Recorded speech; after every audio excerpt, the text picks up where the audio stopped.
The Miami Dolphins flipped the switch in a way nobody in the national media was ready to admit. And now there are three storylines that could shape the rest of this season on and off the field. There's a locker room turnaround straight out of a movie, a defensive vet silencing critics, a scare with an offensive star, and a curveball that could change the future of this franchise. The real question is whether you believe in this team or if you're still holding back. You won't believe what we've got today. So settle in, hit that like button, and let's get right into it. Alright, let's dive into the first story with our hearts racing and that aqua and orange energy pumping the way Dolphins Nation deserves. This one starts with a team everyone outside Miami had already buried, treated like a punchline, written off as another wasted year in the NFL. But everyone down here knew something was still alive in that locker room, some spark waiting for the right moment to catch. At 2-7, it looked like the whole season was slipping through the cracks. Folks were calling for a tank, talking rebuild, analysts saying it was time to think about 2026 and forget 2025. But there's one thing the numbers never tell you: the pride inside that locker room and the connection you can't track on a spreadsheet.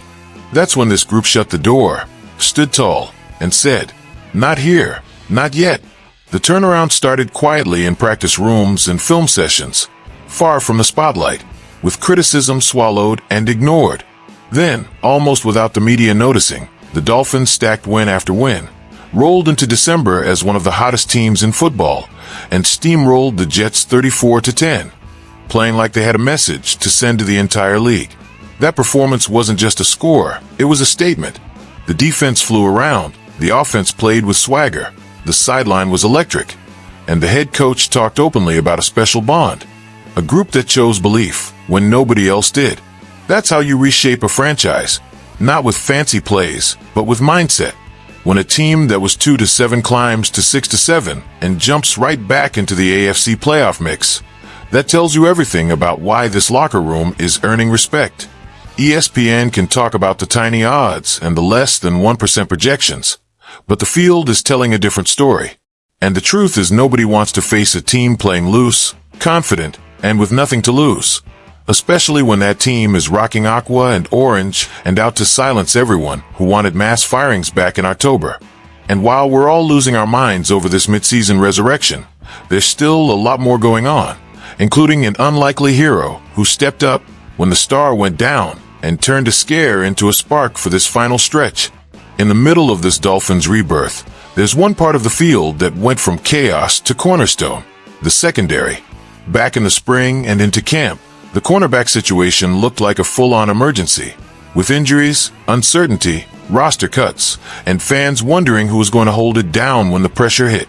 It looked like everything was set to fall apart once key guys got hurt, and a few gambles didn't pan out. Instead of panicking in public, the franchise answered quietly, the kind of move nobody praises at first. They brought in a 31-year-old vet most people called a stopgap, a patch job. But that patch turned into a pillar of a defense that's now one of the main reasons for this win streak. Rasul arrived surrounded by doubt. Part of the fan base called it a shot in the dark. Others said it was a short-term contract, just to get through the year. Early weeks didn't help the narrative, with up and down play, and a sense that the chemistry wasn't there, like he was still an outsider in a shaky system. But a long season rewards the ones who grind, and that's exactly what happened. As the weeks passed, Douglas brought the stuff you don't see on stat sheets: calmness, instincts, communication, leadership. Alongside guys like Minkah Fitzpatrick, Bradley Chubb, Jordan Brooks, and Zach Sealer, he became one of the voices on that side of the ball, helping fix alignments, erase big plays, and anchor a unit that suddenly had confidence. Then the numbers caught up.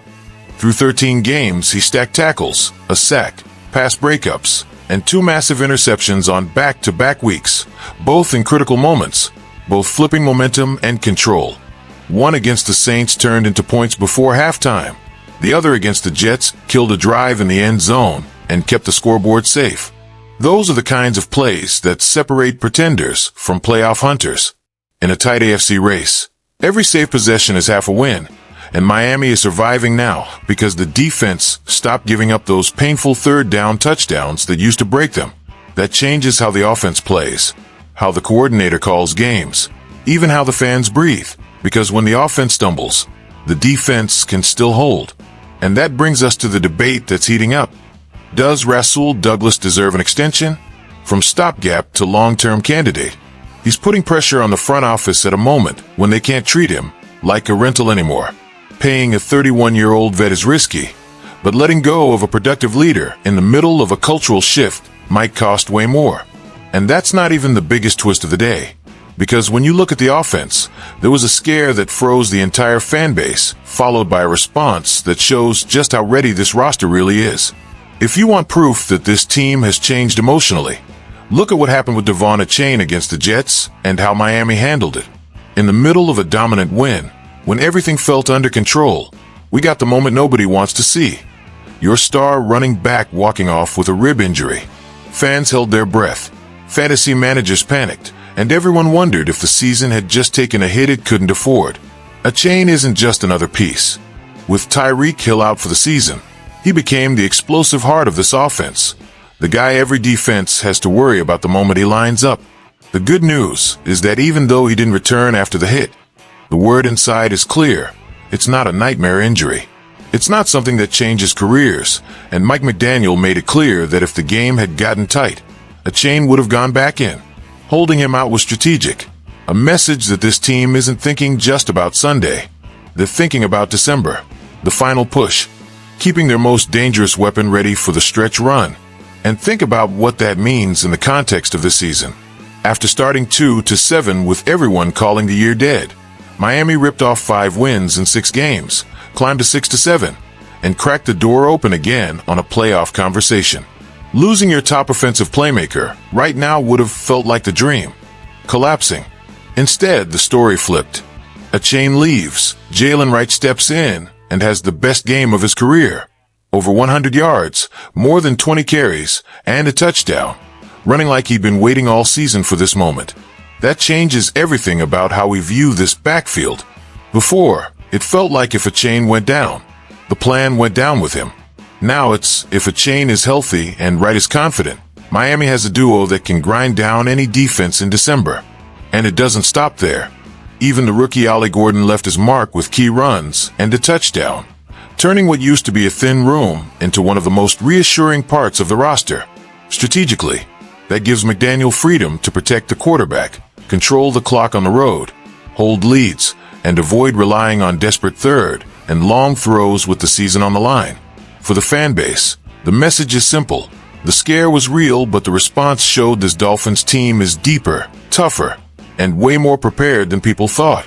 And if a moment like that doesn't break their confidence, imagine what this offense can do once everyone is healthy heading into the home stretch. So here's the question for you. With the star healing and the supporting cast turning into real contributors, do you believe this offense can push Miami into an unlikely January run? Or do you still think something's missing for the Dolphins to take the next step?